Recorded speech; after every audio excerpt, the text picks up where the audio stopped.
this next weird tale, I've been compelled to write a little poem. Here goes. Lightning strikes fear in the heart, with its silver forked skies all pealing with thunder. Well, actually, lightning doesn't strike fear into my heart. Given the fact that I live here in the United States, that my odds of being hit by lightning are about 1 in 750,000. So I'd have to be really unlucky to get beat by those odds, right?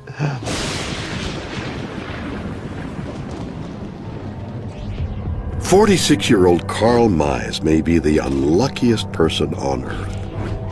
The Oklahoma resident has been struck by lightning more than once. The first time in 1978. You know, a storm came up and was lightning and thundering, and I'd run to the truck. And about the time that I grabbed the door handle, you know, lightning struck. Just a flash of light, and it knocked me back, you know, 4 or 5 feet, you know, on the backside, and it just made me sore. Then a few years later, lightning struck again. Lightning struck, hit the transformer on the pole above us. When it just knocked the way out of me, it felt like somebody had hit me with a club or a baseball bat. And I was laying on the ground, and whenever I got up, you know, this plumber came up and said, you know, "Are you all right?" And I said, "Man, somebody hit me." You know, he said, "No, you know, you got struck by lightning." In 1996, Carl is watching a tornado from what he thinks is a safe distance. And so I'm standing under a tree, and about that time lightning strikes a tree. It comes down that and knocks me over against the house, and I'm thinking, you know, this surely couldn't be happening again, you know, but it did. Carl was hit for a fourth time in 1999, again in 2005. A year later, Carl entered the record books as the only living person struck by lightning 6 times. A little storm popped up, and I was sitting in the house, and I went out and put a tarp over the hay, and then about the time you put tires on top of the tarps to keep them down on something like that, and about the time I went to throw the tire up, all I remember is a bright light and noise, and I woke up on the ground. And so they took me over to a building, you know, and they called the ambulance, and all the people came, whatnot, and they put me in the hospital for 3 days. And it burnt that time I was laying on my stomach on the ground working on this wire, and it burnt my chest, you know, on the other side of my chest, on the left side of my chest. A man struck by lightning 6 times in 30 years, a series of events so bizarre and so improbable it defies logic. But what are the chances? Mathematician Jeffrey Rosenthal has calculated the extraordinary odds of Carl Mize's run of doomed luck. If we just kind of pretended that lightning was equal around the United States and everyone just had the same chance of being struck all the time, then the chance that somebody would be struck 6 different times over the course of 30 years is extremely unlikely. It's like 1 chance in a trillion, if you just consider everyone to be equal, that someone would be struck 6 times in a 30-year period. I have more of a sense of feeling that if it happens again, you know, it could kill me, you know, and I don't know why I feel that way, and so that's where I'm pretty careful about going outside. So why does this keep happening to Carl? Rosenthal suspects the answer has something to do with where in America Carl lives. Well, there's actually more lightning strikes in Oklahoma than on average, so your chance of being struck or killed or injured by lightning are higher if you live in Oklahoma than they are just for an average person over the course of the whole United States. Oklahoma, the heart of America's tornado alley, and a state that gets hit with the 3rd highest numbers of lightning strikes in the U.S. every year. Around 1 million. If we compare that, for example, to California, then California, the same rate is about 0.02. So you're about 34 times more likely to be killed by lightning if you live in Oklahoma compared to if you live in California. Rosenthal theorizes that Carl's increased probability of being struck is due to another important factor. He lives on a farm, and his job as a maintenance worker at the University of Oklahoma keeps him frequently outdoors. So for an average person in Oklahoma, there's about 1 chance in 147,000 that they'd be struck by lightning in a given year. But Mr. Mize, well, he apparently worked outside a lot and maybe spent about 80 times as much outside in his work life as the average person. So if we think about it that way, then we could say that this works out to his chance of being struck by lightning in a given year is about 1 chance in 1,800. So what are the chances Carl will be struck again? Let's do the math. The probability of an Oklahoman being hit by lightning is, let's see now, the population divided by average number of strikes, giving the U.S. a 1 in 470,000 chance. And then we divide this again by the fact that Carl Mize is approximately 49 years old, and the average U.S. male lives to 76, giving Carl 27 years left. And we factor in his job and lifestyle, and we discover the chances of Carl being hit is 1 in 5,450, or pretty low. So I think Carl can relax. But then again,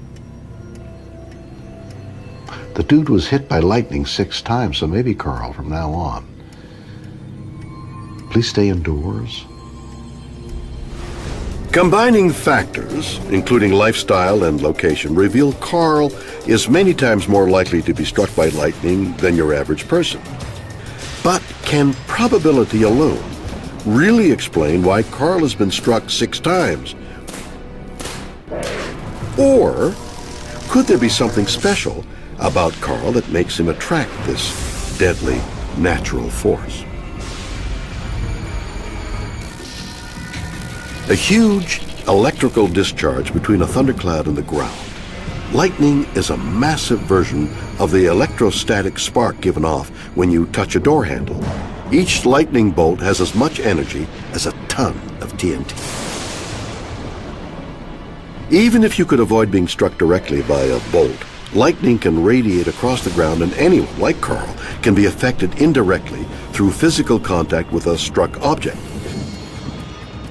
suffering third-degree burns, ruptured eardrums, and even death, caused by a disruption of the nervous system and stopping the heart. Now, let's have ourselves a little Ben Franklin moment. When a lightning bolt bursts out of a thundercloud, it releases a massive amount of electrical energy into the air.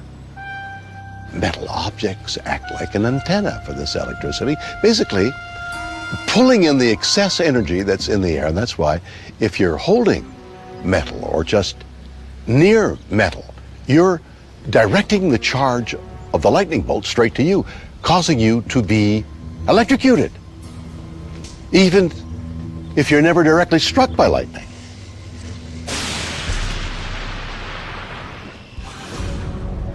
Lightning researcher Don McGorman thinks the indirect nature of the majority of Carl's lightning hits can explain his misfortune. Every time he was struck, Carl was touching something that conducts electricity. A lot of his injuries were caused by touching metal. He probably wasn't struck directly in a good many of those cases, but the fact that he was touching metal caused him to be injured in those situations. He was touching long pieces of metal, which is even worse, or large pieces of metal. So he was touching a wire. The lightning struck a nearby pole. The current surge came through the wire and hit him. He was touching a crowbar. And so even if the crowbar wasn't hit directly, it would still pick up the electrical energy from a lightning flash and really seriously injure him. Even exposing yourself to the hazard is by staying outside. Lots of people are outside, and it's just a statistical fluke, I think, in one way. Like I said before, though, being outside and touching metal are things that greatly increase your chances of being injured. And so if there's one thing I would urge Carl to do, it would be, if he's got to stay outside, go ahead and stay outside, but get away from metal. Don't be touching metal or standing in pools of water. Okay. Karl Mayes puts himself in harm's way far more often than most people. But that alone cannot explain his 30 years of living in fear. Electrical expert David Stetzer wants to test a more bizarre theory. Is there something about Karl himself that makes him more susceptible to lightning strikes? Current will take the path of least resistance. Now that's Ohm's law. Electrical resistance is measured in ohms. If you knew where lightning was going to strike, and we went out on a golf course, and somebody was 200 ohms of resistance, and somebody was 500 ohms of resistance, and lightning hits, more current would flow through the person that has 200 ohms of resistance than the person that had 500 ohms of resistance. If the person has less resistance, they're a better conductor. Again, going back to what do you want to conduct electricity? Do you want to use a ceramic rod, or you want to use a copper wire, for example? So copper wire has one valence electron, or it's more conductive. People's resistance to electrical currents varies. Some scientists believe levels of body fat and sweat can be a factor.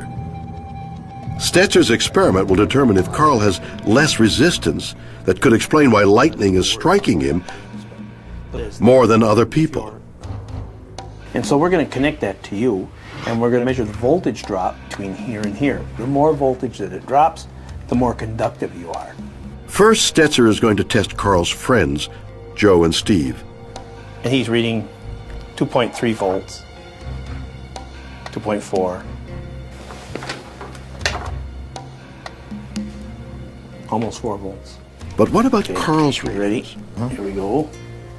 And you can see the numbers drops down to 1.9 volts. Amazingly, Dave's test has revealed that Karl does indeed have greater conductivity than normal. But Don McGorman, one of the world's leading experts on lightning, is skeptical about the findings. There's very little about a person that could make them more likely to be struck.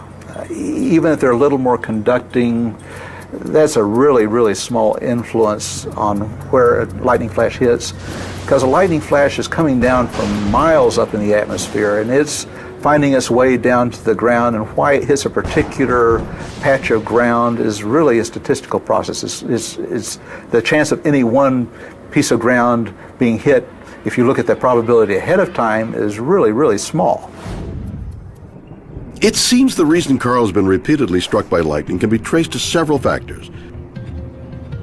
Where in America he lives, his outdoor lifestyle, his proximity to conductive materials, and sheer bad luck. But one question remains shrouded in mystery. How has Karl survived almost completely unscathed? Mathematician Jeffrey Rosenthal continues to grasp at a simple, logical answer in a story that seemingly defies reason. So you actually have even a little better than a 50-50 chance of surviving, even if you did get struck 6 times. So by comparison, if you flip a coin, you have a 50% chance of heads. So the chance of getting heads 6 times in a row would then be a half multiplied by itself 6 times, which is 1 chance in 64, or just about 1.5%. So it's much less likely that you'll get 6 heads in a row than that you'll survive 6 major lightning strikes in a row.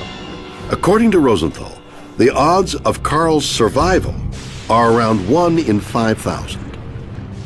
But the fact remains, this is a man struck by lightning a world-beating 6 times. Is that weird or what?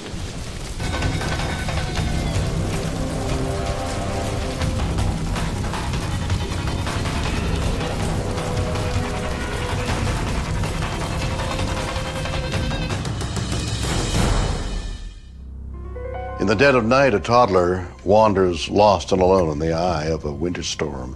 She quickly succumbs to the cold and is frozen, almost solid, like a block of ice. Within minutes, she is clinically dead. Until something happens that can only be described as weird or what?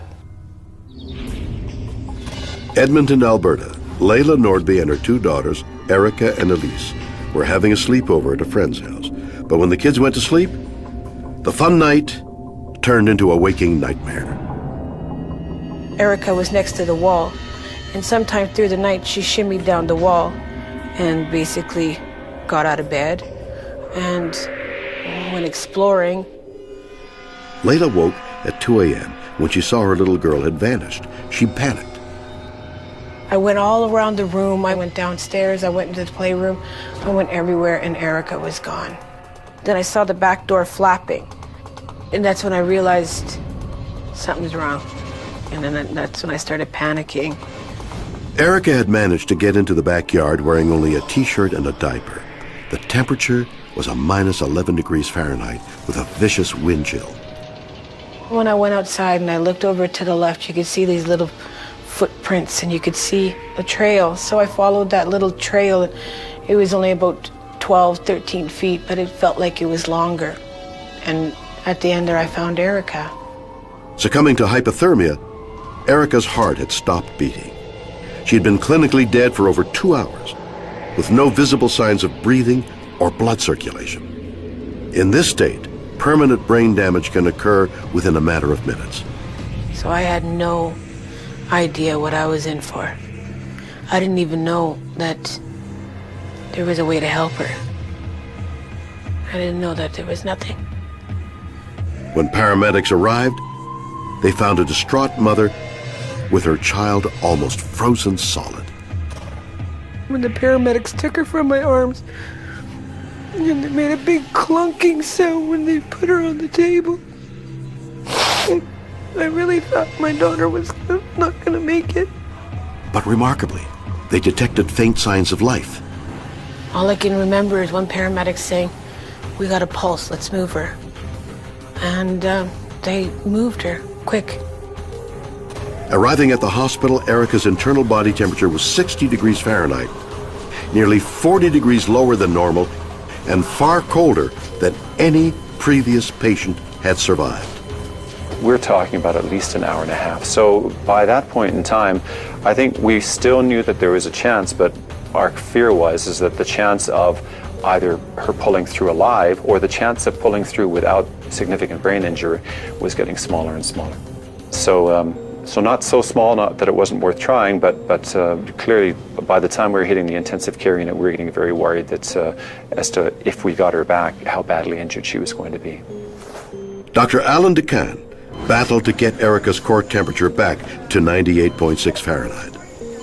The problem always ends up being up front trying to be able to predict whether or not this is going to be the one kid that ends up getting through. And I think what we end up doing, you throw everything at that child, use all of your expertise, all the equipment, all the personnel that you have. It's long odds, but you do what you can to hopefully get that 1 in 1,000 through. Incredibly, the team was able to get the toddler's heart beating and her lungs working again. Despite suffering severe frostbite on her fingers and toes, requiring skin grafts, Erica was saved, brought back from the dead. But this is not the first time a human has recovered from extreme cold core temperatures. In October 2006, a Japanese rock climber got lost for 23 days on Mount Rokko, Japan. When found by rescuers, his organs had failed, his core temperature was 71 degrees Fahrenheit. But he made a full recovery. How could this be possible? Like the doctors tell me that it was like an animal going into hibernation, and it basically going unconscious, and it kind of helped me to deal with it, that subconsciously we're all like some kind of animal. Did Erica's body somehow do the impossible and go into some form of life-saving hibernation? Dr. Giesbrecht has spent over 20 years studying the effect of cold on the human body. Hibernation is an intentional decreasing of temperature and metabolic rate and oxygen consumption. Everything still works, just at a slower rate at a lower temperature. Humans are not designed to do that. We're designed that throughout our entire life, all year round, we operate at a normal core temperature. The only reason that we ever get low temperature is not because we allow it, which is what hibernation is. we get to a low temperature only because we are accidentally cold stressed to the point that we can't defend against it, and we are in a clinically bad situation. Animals hibernate to survive the long, cold winter months when food is scarce. Can humans pull the same biological trick in extreme circumstances? Bears, for instance, are made to, in the winter, go to sleep, slow down their metabolism, and lower their core temperature to a very, very low degree. But their heart is still working and they're still breathing throughout the whole winter period. But unlike a hibernating bear, Erica was found in a state of near cardiac arrest. We are made to live our whole lives at a core temperature around 98.6 or 37 degrees Celsius.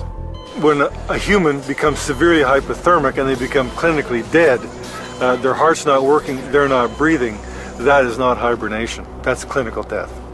So was Erica's hypothermic state mistaken for hibernation? Hypothermia occurs when the body's core temperature drops below normal. A drop of a mere 3 degrees causes shivering and lethargy. Blood flow becomes restricted to the hands and feet. A drop of 5 degrees can lead to a loss of coordination, slurred speech, and violent shivering. At this point, people become irrational and their pulse rate decreases. By the time the body drops to 86 degrees Fahrenheit, severe hypothermia has set in. A person looks dead and cellular processes cease. Before long, major organs begin to fail, causing clinical death. But how did Erica survive with a core temperature of just 60 degrees? Ironically, doctors believe the fact that Erica was so young, tiny, and fragile might have been what saved her. If your heart's going to stop, you want your heart to be stopping when the organs are still full of enough oxygen and energy so that they're going to be able to work for a long time at a low metabolic rate while you're trying to restart the heart. Because all tissue requires less oxygen when it's cold, when you become clinically dead because of severe hypothermia, your tissue is actually preserved for a while. So you can go a longer period of clinical death than you could if you died when you were warm. Small children and babies, because of their body surface area, because of how large their skin is relative to their overall weight and overall size, they are exquisitely sensitive to losing heat and developing a very low body temperature very quickly. Did Erica's tiny size help save her life? If you cool down fast enough, what happens is that your organs, the function of them, it slows down. The metabolic activity, how much oxygen, how much energy they end up needing to survive goes down to just a trickle of what the normal amount of energy and oxygen would be usually necessary to keep you alive. So what happened is that because she'd rapidly cooled down, it allowed her, even though her heart had stopped contracting and her heart wasn't pushing blood around her body, she had a much, much longer period of time where her organs were going to be able to survive without the heart pumping oxygen and nutrients. In normal conditions, the brain can be deprived of oxygenated blood for around 5 minutes before suffering irreversible damage. After around 10 minutes without oxygen, death is almost certain. Because extreme cold reduces the body's metabolic activity, the brain can survive unharmed for hours or even days on the reserves of oxygen and energy present when the body is rapidly cooled. This condition is called metabolic icebox and occurs when the core temperature drops below 86 degrees. We often have the question, how cold is too cold? And it's people like Erica who make the answer to that question very difficult. 20 years ago, we would have said that Erica could not survive, but then somebody treated her and she lived. So it's very, very difficult to say. We don't know the lowest limit. Erica's core temperature was 60 degrees Fahrenheit or 15 degrees Celsius. There used to be, limits of temperature at 20 degrees, body temperatures of 19 degrees, body temperatures of 18 degrees. It does keep on getting lower. 18 degrees Celsius is 64 degrees Fahrenheit. Until recently, doctors didn't attempt to resuscitate people with core temperatures below 68 Fahrenheit. Luckily for Erica, today, doctors work on a different principle. We basically tell physicians and anyone else who finds someone cold, you must try to revive a person almost no matter what. That's why we say you're never cold and dead until you're warm and dead.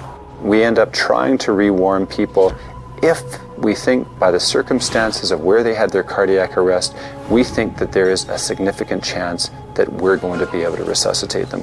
Basically, if someone is found cold and clinically dead, unless they have an obvious fatal injury or they're literally like a block of ice and cannot be moved at all, we say, because of people like Erica, try to revive them because you never know.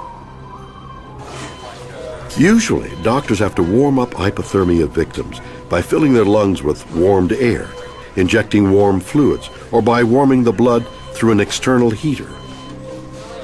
Her temperature when she arrived was about 16 degrees.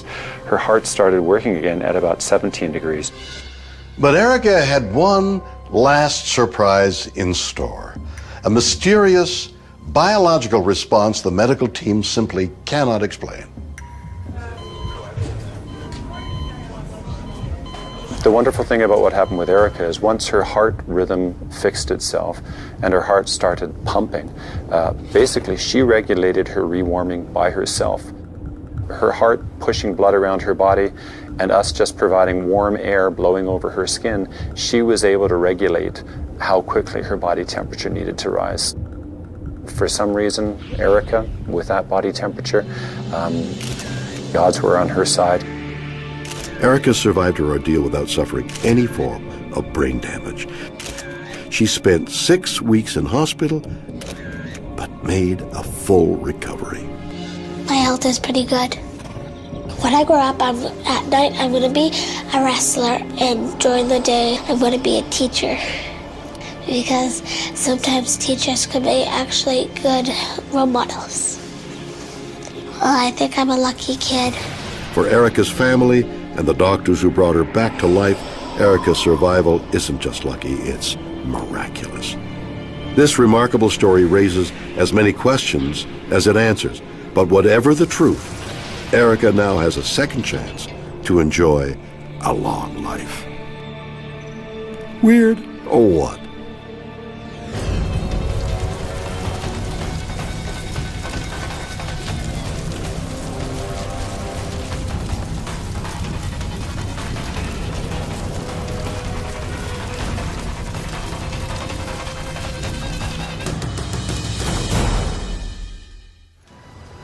Who were the first foreigners to lay claim to what is now the USA? Well, most people would answer, thanks to Christopher Columbus, it was these guys, the Spanish. There's some evidence to suggest it was even these guys, the Vikings. But what if intrepid explorers from somewhere completely unexpected had really discovered America 100 years earlier than anyone else? Mysterious carved stones found off the coast of California threaten to turn history on its head. I've never seen anything like this. These stones could be proof that the Chinese beat Columbus to the New World. Bob Musterl was scuba diving off Palos Verdes in Southern California when he made a strange discovery. I love to dive. It's a lot of intrigue. Every time you go, you don't know what you're going to see. You may see out here, you may even see a turtle. Every once in a while you do see them. You might see a shark out here.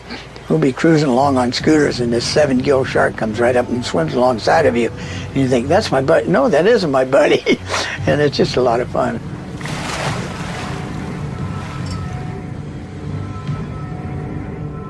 I used to collect seashells for an old man that I knew. And as I did it, I found 2 round balls down there with a hole in them. Now, how did that hole get there? I've never seen anything like this. Had no idea what this thing is. Had no idea. Nobody else did. The stone is unlike any natural object Bob has ever seen. Suspecting it must be man-made, Bob took a picture of the stone and sent it to experts in underwater archaeology. They suggested it might be a boat anchor. Stone was used as boat anchors for over 3,000 years. The ancient Egyptians, Greeks, and Romans all used stones with grooves or holes cut into them to secure their ships.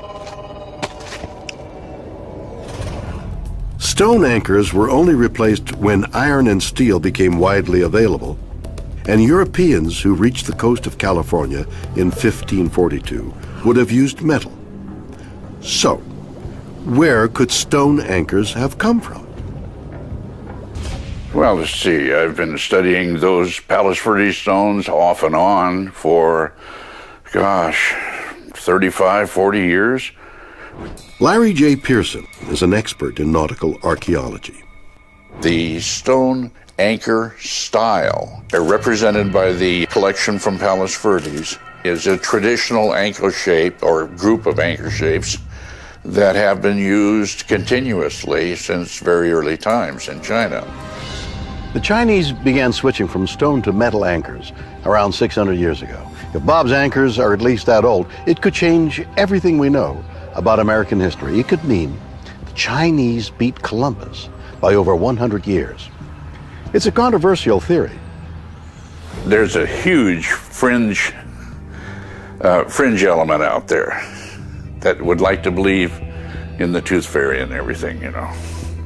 Larry Pearson has another, less sensational theory. He thinks the rocks are from modern times. The most logical explanation for the presence of that assemblage at that location has to be 19th century Chinese fishing. Larry's argument is that modern fishermen use an old technology because stone is cheap and readily available. Chinese fishermen in the 19th century California were using stone anchors of a style that had been used for thousands of years in China.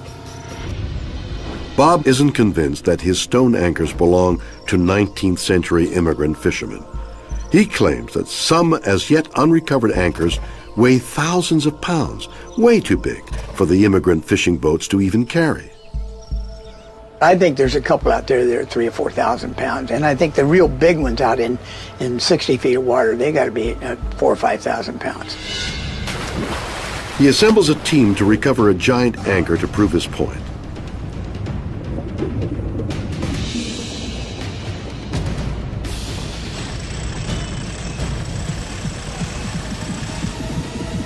Bob and his team pull up a huge stone anchor. The original one weighs 280 pounds. The biggest one we brought out of the water weighed 1,031 pounds. Could a small 19th century fishing boat have really used an anchor weighing around 1,000 pounds? Amateur historian Dr. Xiulong Li has spent years studying the stones, and he believes a far more incredible theory: that the anchors are from a massive fleet of ocean-going ships under the command of 15th century Chinese admiral and explorer Zheng He. I can tell you this much. Chinese knew more about the world in Zheng He's time than all the European cartographers did.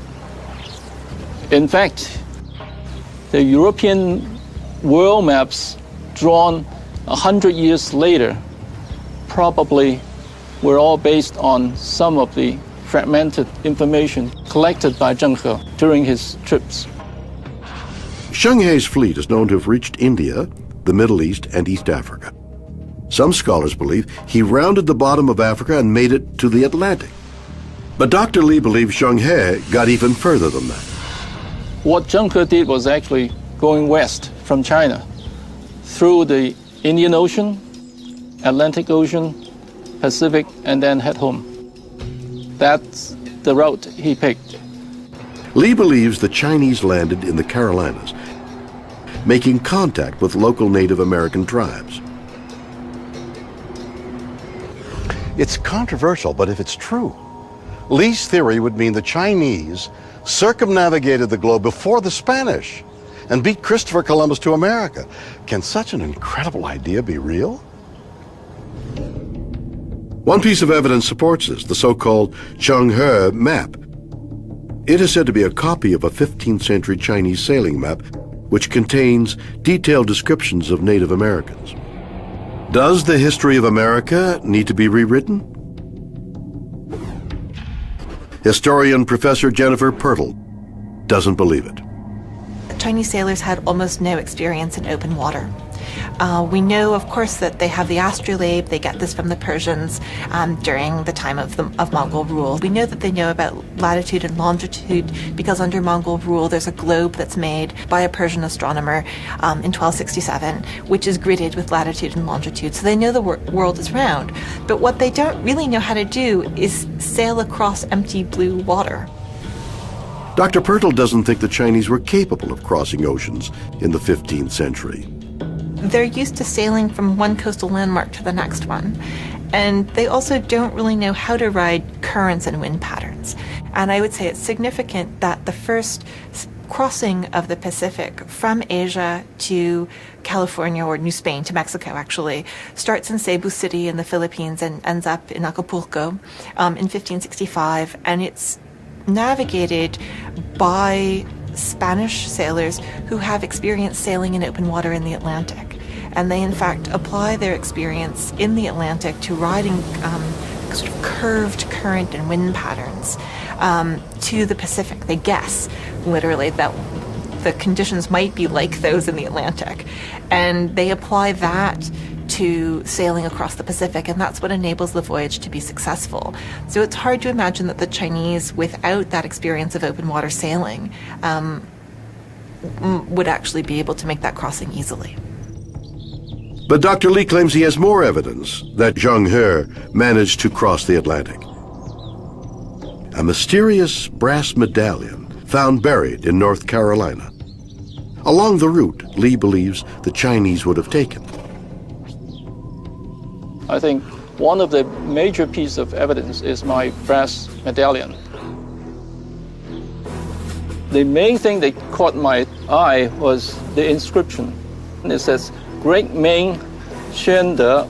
Xuande is the emperor who sent out Zheng He, the Ming admiral, for the last time of his 7th trip to visit other foreign countries. And then the last two words means delegated to give. The word delegated is the key, because the emperor cannot or could not present a gift to the head of state. So he delegated an important person to present this gift. And this one must be a representative of the emperor, and he must be a very significant person. And this is only an ambassador. At that time, Zheng He is not only the admiral, but he also acts as the ambassador to visit the foreign countries. No one knows for sure how old the medallion is or where it came from.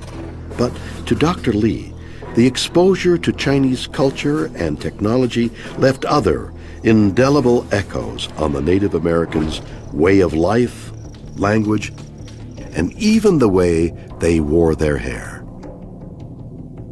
It is interesting, but Dr. Lee's theory is not supported by most experts in the field. Dr. Pirtle thinks it's strange that there are no Chinese records of Zheng He's alleged discovery. In a culture that was so good at documenting, recording, not only text but pictures, so one would think that if the Ming had managed to reach North America, we would have some kind of textual record, and that record would have been transmitted either in manuscript copies or in print. One also might think we have an extraordinarily strong tradition in China also of printing not only text but images, so one would expect to find perhaps printed maps. So perhaps it wasn't the medieval Chinese who came to our shores and left these great stone anchors. But new evidence from scientific dating done on a stone similar to that found by Bob Moostrel suggests the answer to this mystery may be even more incredible than anyone could ever have imagined. Down in San Diego, they brought a stone anchor, a round stone with a hole in it, up from very deep depth. It had magnesium nodules growing on it, so they dated those magnesium nodules, and it was 4,000 years ago. Now, the Chinese had huge boats in those days. The boats were so large they had 1,000 crew members, and they had sail and paddle wheel and oars. The implications are enormous. An ancient civilization reaching America's west coast 4 millennia ago. People in Europe didn't even know the existence of Pacific Ocean. So this has to come from Asia, and most likely from China. So that's my conclusion. Well, that's amazing. I think it's really, really fantastic. We discovered these stones. We're inquisitive about it. I've always been that way in my life, and I want to find out what they are before I pass on. We got to hurry. The origins of the huge sunken stones remain a mystery. Are they discarded anchors? Did they belong to 19th century fishermen? Or did a medieval Chinese admiral set foot on American soil generations before the Europeans? Weird or what?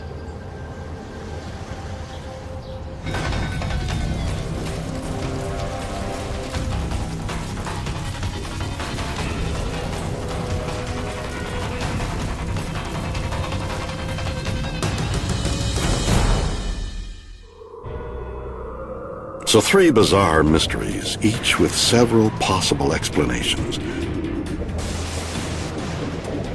A man is struck by lightning, a world record 6 times. Is he just the world's unluckiest man? Can mathematics explain his run of doomed luck? Or is there something special about his body that might actually attract lightning? A child freezes almost solid on a harsh Canadian winter night. She is clinically dead for hours, yet survives. Did her body go into some form of human hibernation? Did the fact she was just a tiny toddler actually help save her? And in America's coastal waters, huge sunken stone objects suggest the extraordinary. Are they anchors left by a fleet of medieval Chinese ships? Is this proof another civilization reached California before the Spanish? You decide. When it comes to crime stories, I used to think I'd heard everything. After all, I used to be a no-nonsense L.A. cop, not to mention the greatest lawyer in history. Well, at least I was pretending to be those things. Anyway, this next weird tale centers on the most bizarre real-life crime scene I have ever come across. An incident I've named The Case of the Bulletproof Breasts. Not switching channels now, are you?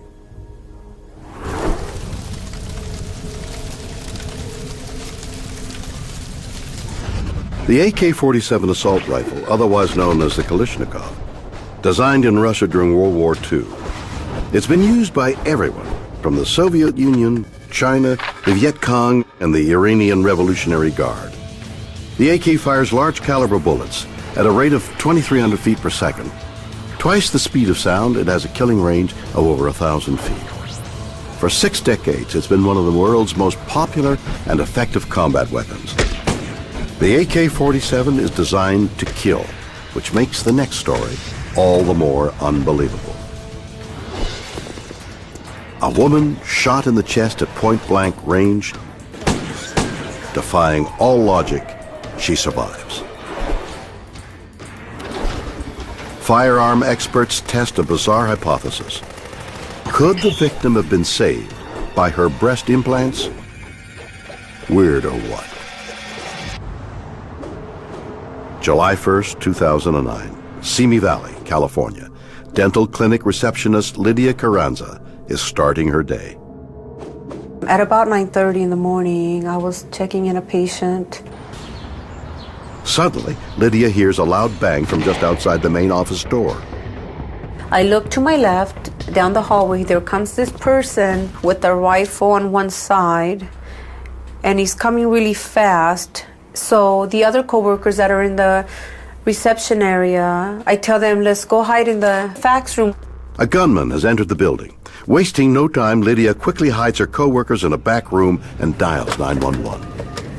I thought, we'll go hide in the back and maybe he'll just go out through the front door, this person that's trying to rob the place. But the gunman is no thief. He's Jaime Paredes, the estranged husband of Lydia's co-worker, Mariela. Paredes is fueled by rage and armed with an AK-47 assault rifle. Once I heard him yell out her name, I knew it was him and what he was going to do. With clear purpose and murderous intent, Paredes makes his way to where his wife Lydia and the office staff hide in fear for their lives. And I saw the rifle. The office manager, she says, Jaime, you don't have to do this. And he says, I love you, babe. I told you I was going to do this. And then he shoots her. Mariela is killed instantly. Paredes then sets his sight on Lydia. His first shot hits her arm. She hits the floor. I was just thinking of my kids, my family, my granddaughter. She was just a week old. And I just had talked to my daughter 10 minutes before this all happened. And I kept wondering, I hope she, I wonder if she knows what's going on. At point-blank range, Paredes aims the AK-47 directly at Lydia's heart and pulls the trigger. After a standoff, police apprehend Paredes outside the dental premises. Inside, they discover the carnage he has caused. They also find something seemingly miraculous.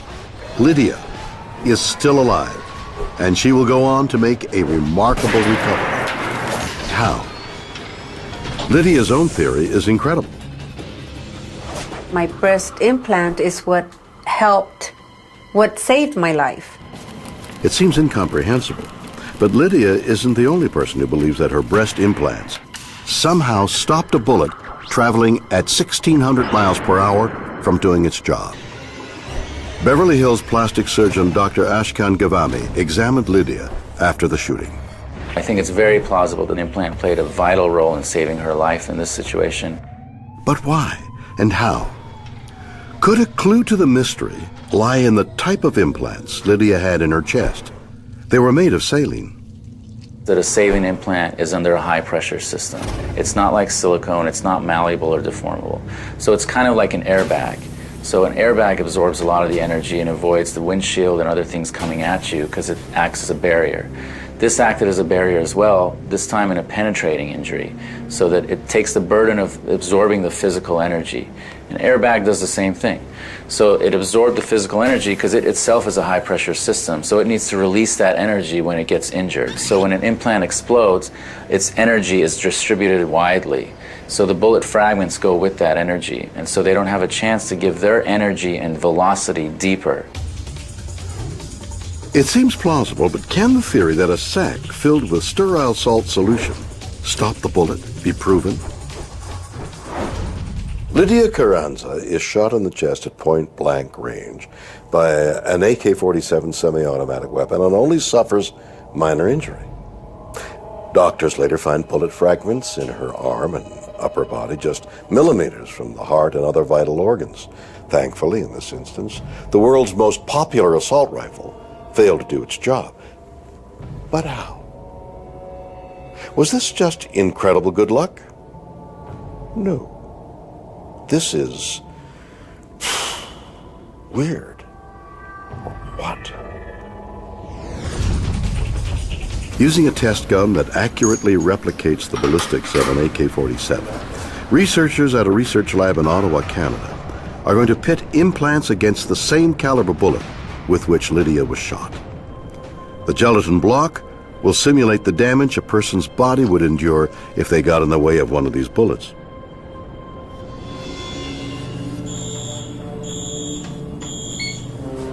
And firing. Traveling at nearly 2,300 feet per second, the large caliber bullet goes right through the implant like it wasn't even there. Well, some of the hallmarks of a lethal shot, or what we look for, are the depth of penetration. And as we can see, the bullet clearly penetrated the full length of the block. Forward. So here we are, first frame with the bullet. Second frame is just entering the implant. Third frame's gone through and has entered the gelatin block. And what we can start to see here is an opening within the gelatin block as we move forward. And that would be the wound tract inside. We also want to look at how soon did the bullet upset. And we can see that the neck length here is relatively short, so the bullet upset early, meaning it began to tumble and change orientation. You can see that the permanent wound channel in here is quite large, and then it gets smaller the further on we go. The implant has had one unexpected effect, but it's not the one that could help save a life. The implant, if it did anything, just caused the bullet to destabilize sooner than it would otherwise and actually create a bigger wound channel sooner. The test reveals that head-on, the implant actually made the bullet more deadly. But could recreating the actual angle at which Lydia was shot make a difference? If it had just grazed her breast, then we wouldn't have seen deep fragments. We would have seen injury to her left breast as well, or her left arm or something else, or some of the fragments hitting the furniture. But the fragments all ended up in her body, and they ended up deep at an angle. So I think she was laying on the ground. The gunman was standing and shot her at an angle, and she was covering herself, so her left breast was up a little bit. And the bullet came in at an angle like this, went through here, and then just stopped right here. For the next experiment, the researchers are going to recreate the angle at which Lydia was shot. Will this have an effect on the bullet's killing power?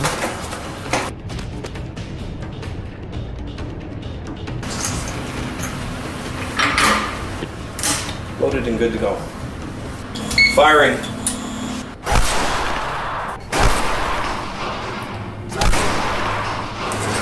All right. Okay. We see the path of the bullet entered here, went through the entire width of the implant, exited here. It would appear that traveling through more of the implant has affected the bullet. I think the bullet exited the implant sideways. I think going through more material destabilized it. There's a larger exit wound, and it certainly blew this all apart like it would if it was going through sideways. And the witness mark on here also indicates that it's sideways. The trajectory stayed the same, but the attitude of the bullet changed. Don't rely on a breast implant to stop a bullet. It's possible the breast implant could have slightly changed the behavior of the bullet as it entered Lydia's body. But judging by today's experiments, not enough to save her from certain death. So, has the implant theory been ruled out? Maybe not. Cosmetic surgeon Dr. Ashkan Kavami believes that, bizarrely, Lydia's breast implants may have helped save her life. To prove it, he's examining the x-rays taken of Lydia's chest just hours after the incident. Here you can see the outline of the heart. You can see all the multiple bullet fragments immediately adjacent to the heart, which means essentially millimeters from entering deeper tissue and to go into the heart. So we're looking at an overlay of those fragments on top of the outer surface before the rib cage. Plus, the implants are placed under the muscle. You have an extra layer there of thick muscle on top. Then you have the implant underneath. Then you have the rib cage and the deep organs under that.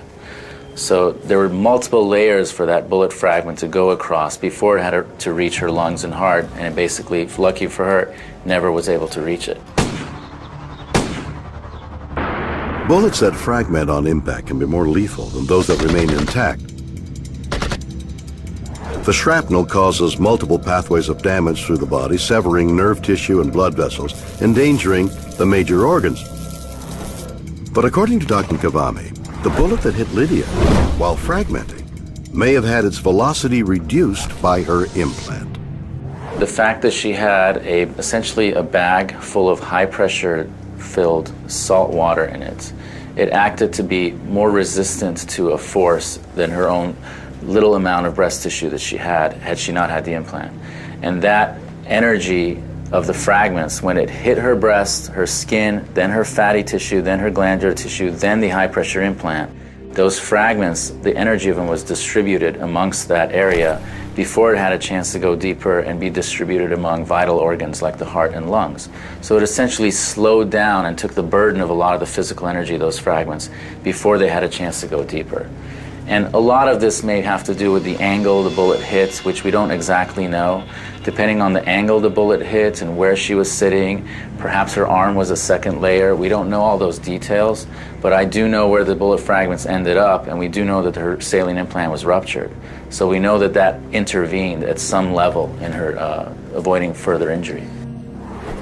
But as our lab tests have shown, a regular 7.62 by 39 millimeter bullet can't be stopped by a breast implant. These bullets stayed intact. So why did the bullet that hit Lydia fragment? Firearms expert Patricia Fant thinks the answer might lie in the type of bullets gunman Jaime Paredes used during his rampage. Because of the way the bullet is manufactured, it has a tendency to fragment when it hits an object, whether it be a car door or a person. That particular bullet fragments. There's a possibility that it fragments when it hits a hard object, and then the ricochet, as you would call it, could go in and penetrate under the skin. A standard 7.62 39 millimeter cartridge has a steel core encased by lead and surrounded by copper. This is known as a full metal jacket, used mostly by the military. It has superior penetrating capacity. One shot can slice through a car door, armor, and several people without being destabilized. But some 7.62 39 millimeter bullets, like those used by many U.S. hunters, are designed with the lead exposed at the tip. These are sometimes called soft points and are designed to lessen penetration but increase fragmentation or tumbling of the bullet upon impact, maximizing injury. When you shoot these bullets into water, there's that possibility they can fragment, and these breast implants were basically a solution or water. From what I understand, it went directly into the side of her breast. I would say then it probably helped save her life. So the theory goes that when the round hit Lydia's chest, the saline implant exploded and the water pressure inside intercepted, redirected, and effectively destroyed the bullet. It seems as though Lydia's incredible survival story could be down to a combination of factors. Her implants, the use of a bullet prone to fragmentation, but mostly pure luck. I now know that your life can be taken at any moment for any reason. You may not have nothing to do with other people's problems, but your life can still be taken just like that. And I'm thankful to God every day for giving me another opportunity to be here with my family, because that is what I was praying for when I was there on the floor. Thank God for the implants, because I know the damages would have been just worse, or I just would not be alive. We've all heard of bulletproof vests, but bulletproof breasts? Is that weird or what?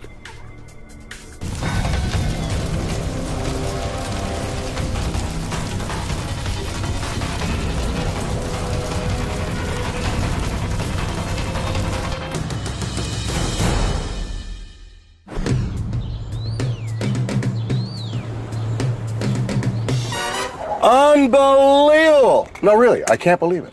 You know how you get that feeling sometimes that you should call someone? Well, out of the blue this week, I've been thinking about my old friend Ted, but I didn't know how to get in touch with him. Today, I go golfing. It was terrible. I couldn't hit a straight drive to save my life. And one of my balls veers off and hits a guy, the foursome ahead of us.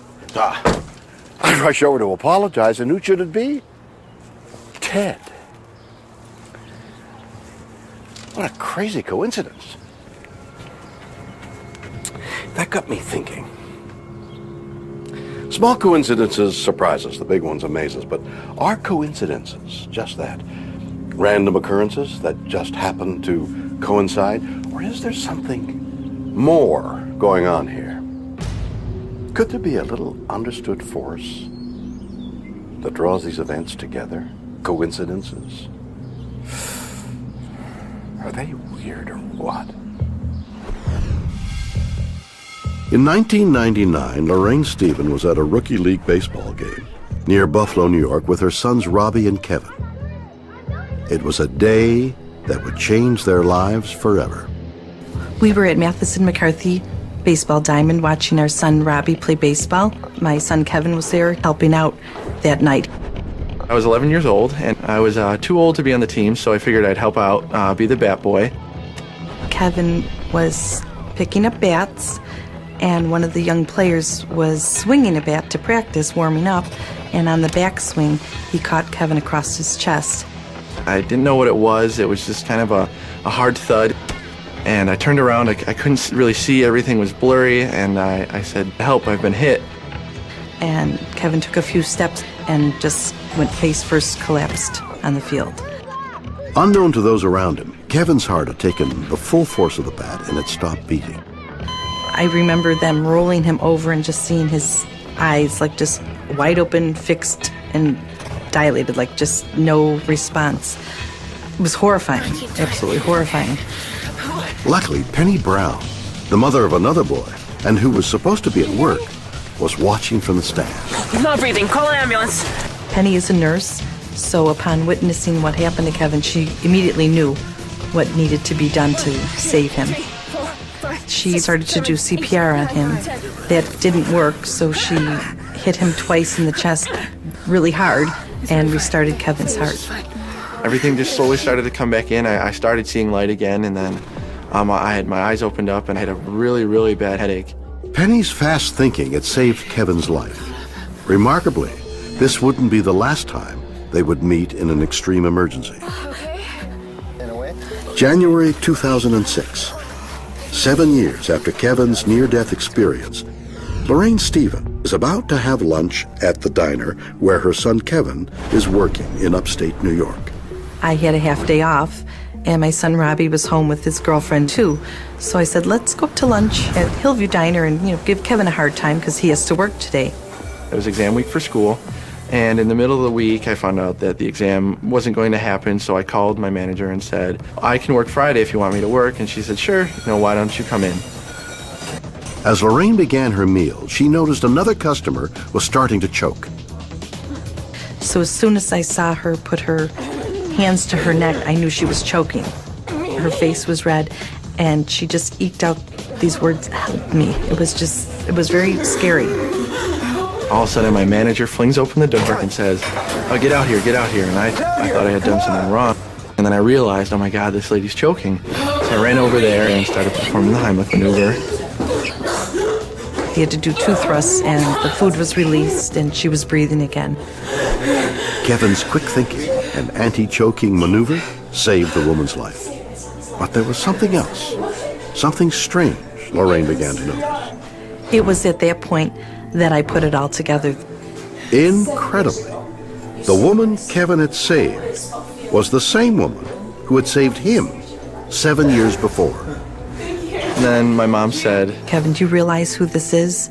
Penny Brown saved your life a few years ago, and now you've just saved hers. And I was absolutely in shock. I couldn't believe it. In an extraordinary twist, 2 random events 7 years apart have thrown the same 2 people together in a life and death struggle. Is this more than an incredible coincidence? Well, you gotta wonder why Penny was at the baseball diamond that night. She wasn't supposed to be. And you gotta wonder why was my son at work that afternoon when he wasn't supposed to be. Wow! Not just did one person save the life of another person who had saved his, but neither was supposed to be where they ended up that day. It also took each 2 attempts to save the life of the other. Not just one coincidence, but 3 rolled into one. So what's going on here? Could it be just random, or could there be something else drawing these seemingly unrelated people together at specific times? Dr. Jeffrey Rosenthal is a professor in the Department of Statistics at the University of Toronto.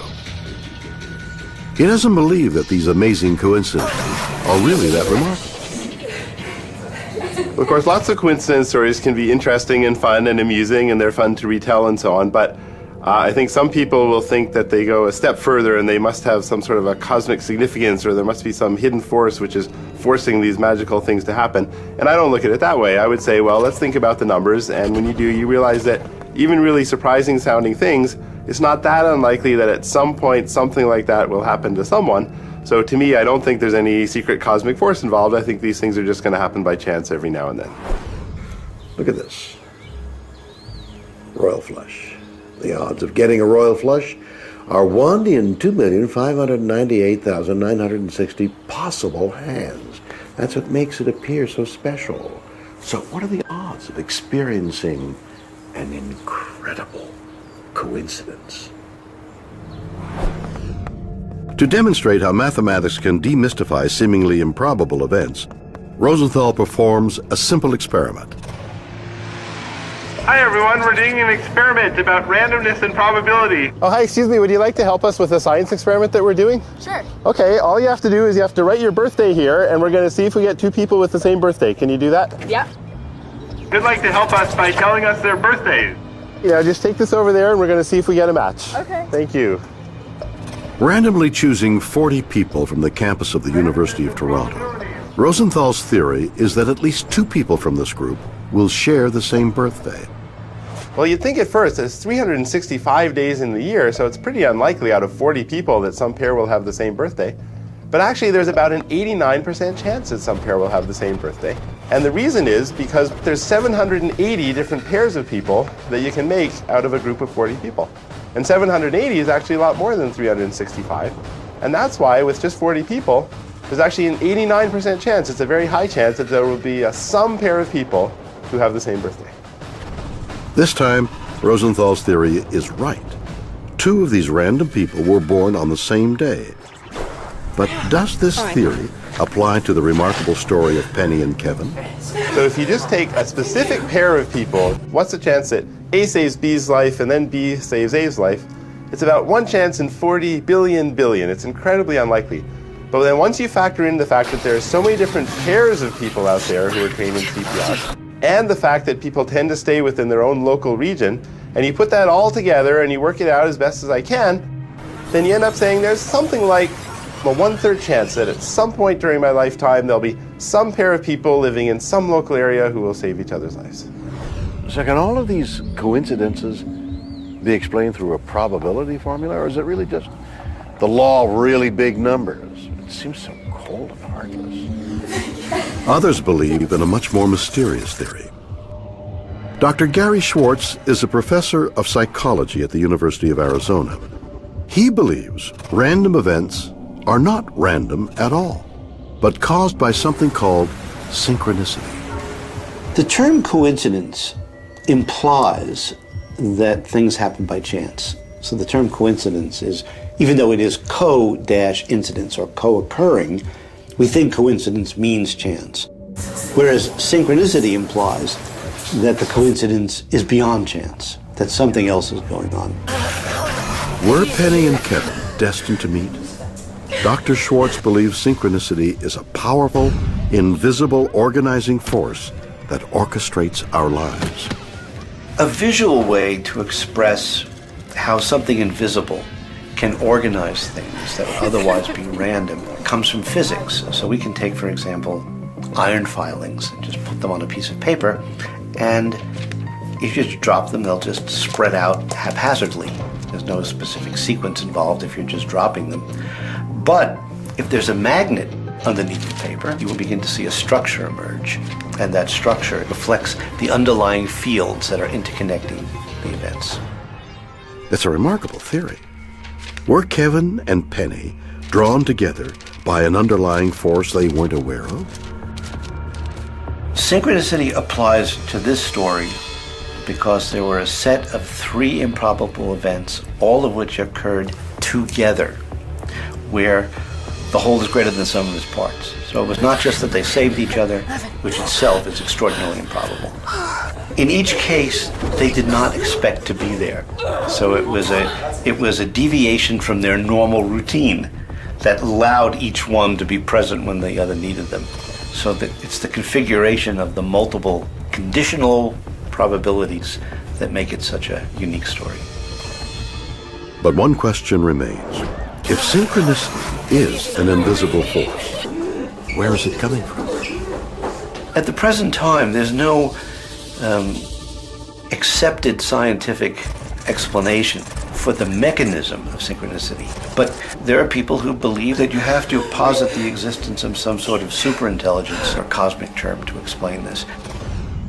Is synchronicity really the best explanation for an amazing coincidence? Or is there a better way to look at this? Physicist Dr. Fred Allen Wolf is an author and physics lecturer. He thinks there may be an explanation that's less mystical and grounded in science. In physics, we have two forms of connections that can take place. Connections which take place in a logical fashion, in which it's clear there's a cause and effect, and connections which can take, and those usually take place over time, something in the beginning, something in the end, at 1 o'clock, 2 o'clock. Perfectly logical. Take a ball, drop it a few milliseconds after I drop the ball, it hits the ground, cause effect. That's one kind of a thing we can talk about. We know what the law is, we can explain that. Another kind of connection is something which is like synchronicity. Things can become what is called quantum entangled. According to quantum mechanics, it is possible for two similar particles to become linked in such a way that anything that happens to one of them is instantly communicated to the other, regardless of distance. This is called quantum entanglement. Theoretically, any two things that have ever interacted will become entangled and connected forevermore. In the case of Kevin and Penny, it's possible to think of this as the quantum entanglement because the two had interacted and then separated, remaining quantum entangled until they met in the future, in which something else set in motion one of the possibilities of the entanglement. Did Penny and Kevin's lives entangle in a remarkable feat of physics? Or were they controlled by a superintelligence beyond our comprehension? Or was it simply a matter of bizarre coincidence? Weird. Or what?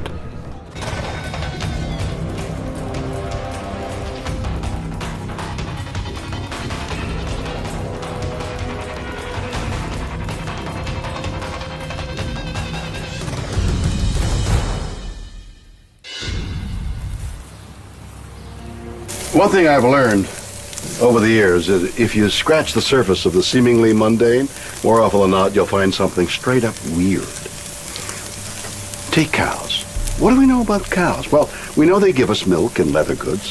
Scientists suggest that their flatulence is a major contributor to global warming. We also know that if grilled well, cows taste delicious. But what you might not know about our bovine buddies is that they may possess an incredible power, a power that may hold the key to the mysterious forces of our planet.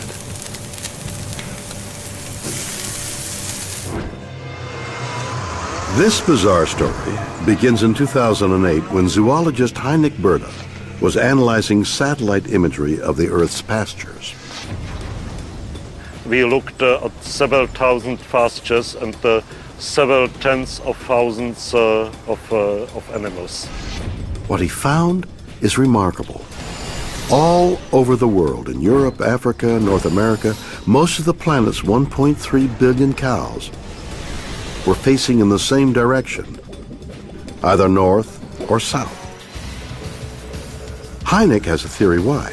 He believes that cows may have the ability to perceive the Earth's magnetic fields. Now, for the first time, researchers are going to try to prove if this power exists.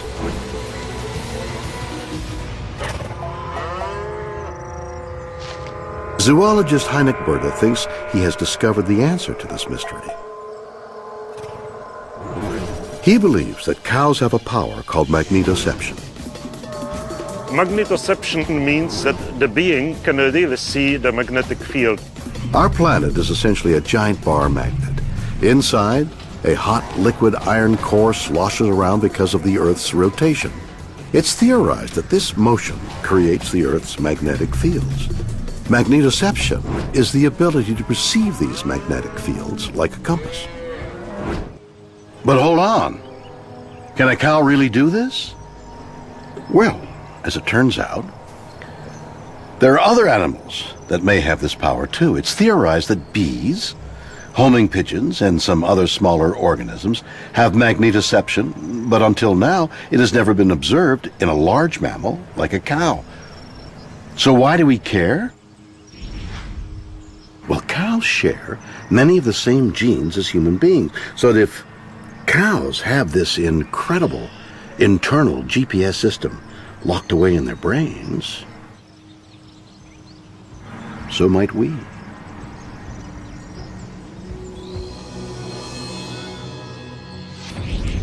To test his theory, Hynek is traveling to the heart of cattle country in Texas, where, with the help of some local cattle experts, he hopes to prove that cows have magnetoception. Jason Clear, beef cattle specialist of Texas A&M University System.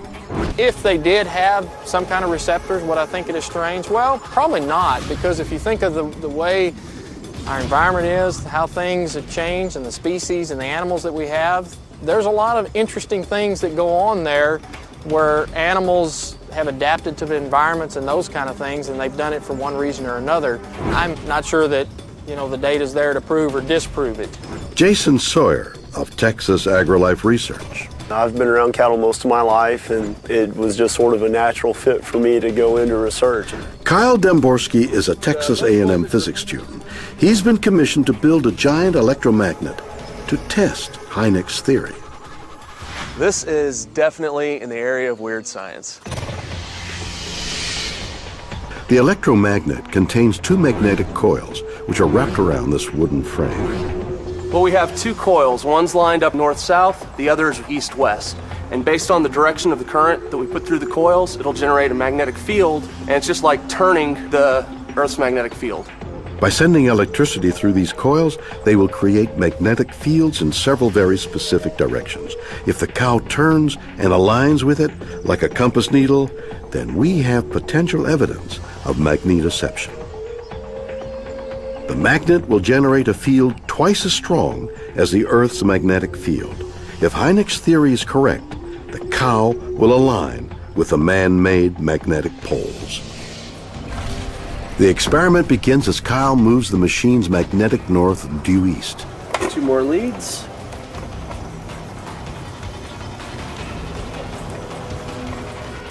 But the cow seems unaffected. The animal just seemed to continue to do what he was doing. He kind of continued to sniff around. He seemed to get a little bored, saw the grass on the other side, and... So maybe there are other external factors to explain why many cows seem to face north or south. Have you ever had sun in your eyes? Or wind in your face? Maybe something as simple as weather could explain the mystery. I think that cattle in general are probably more complex than most people give them credit for, but that's because most people's experience with cattle is looking at them through a windshield while they're driving down a highway somewhere. For me, I spend most of my day thinking about cattle, and because of that, maybe I think about them a little harder than most people do. And so I tend to think that they are probably more complex in both their behaviors and their physiology. Perhaps external factors are a clue to solving this mystery. Could it be that the cow's preference to face north or south is related to something simpler, like weather? If we think about environmental conditions, the weather patterns that can influence the way that cattle move around, one would be, the wind. If we get a really cold norther that blows in, cattle will turn their ears to it and try to reduce the amount of wind that's hitting them. They'll also group together as well to try to create some more warmth into it as well. So, if a prevailing cold wind is coming from the north, the cows will turn away and face south. And since cows tend to huddle together to minimize heat loss and exposure to the elements, it would appear that the cows were all lined up in the same direction.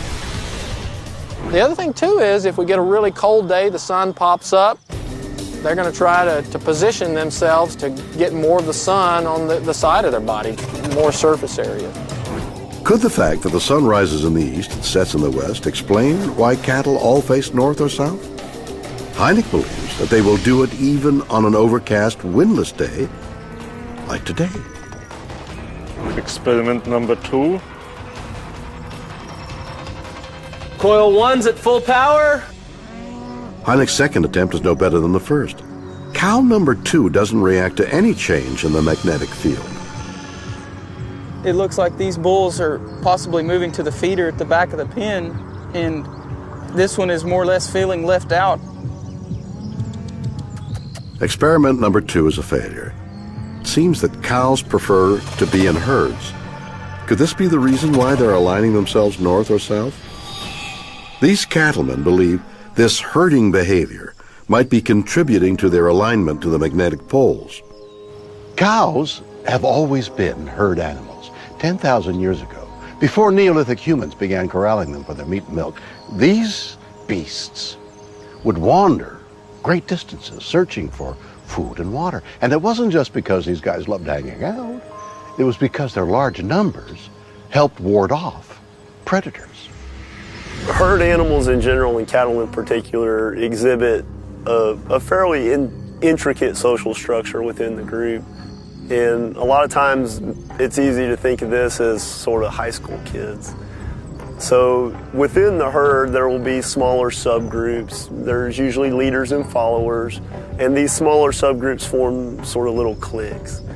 And each of those cliques usually has a leader, and then there might be one overall dominant animal in the group.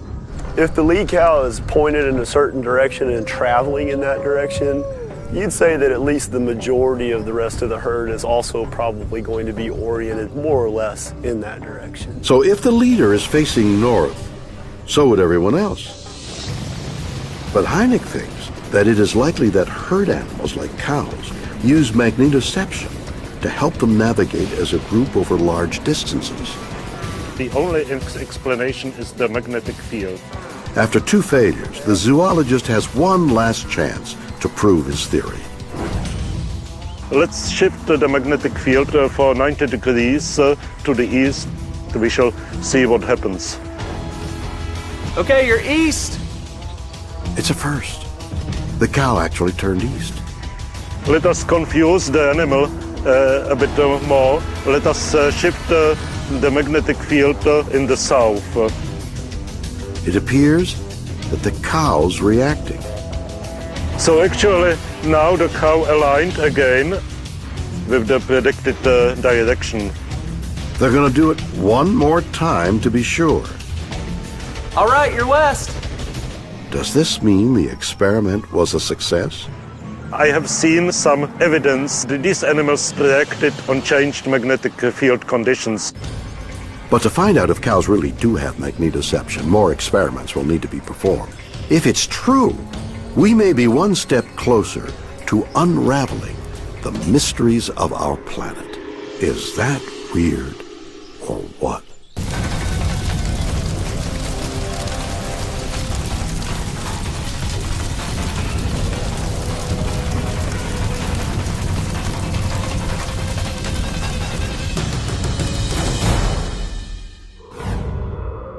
So there we have it. A triple helping of weirdness.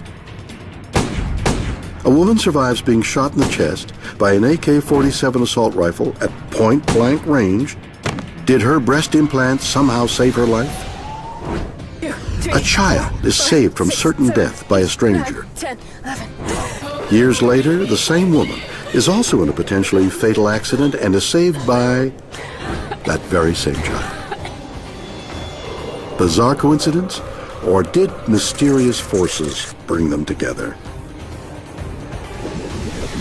Around the world, cows are behaving mysteriously. They prefer to stand facing the Earth's magnetic poles. Are they shielding themselves from the elements? Is this simply a herd instinct? Or do our bovine buddies have inbuilt GPS? You decide.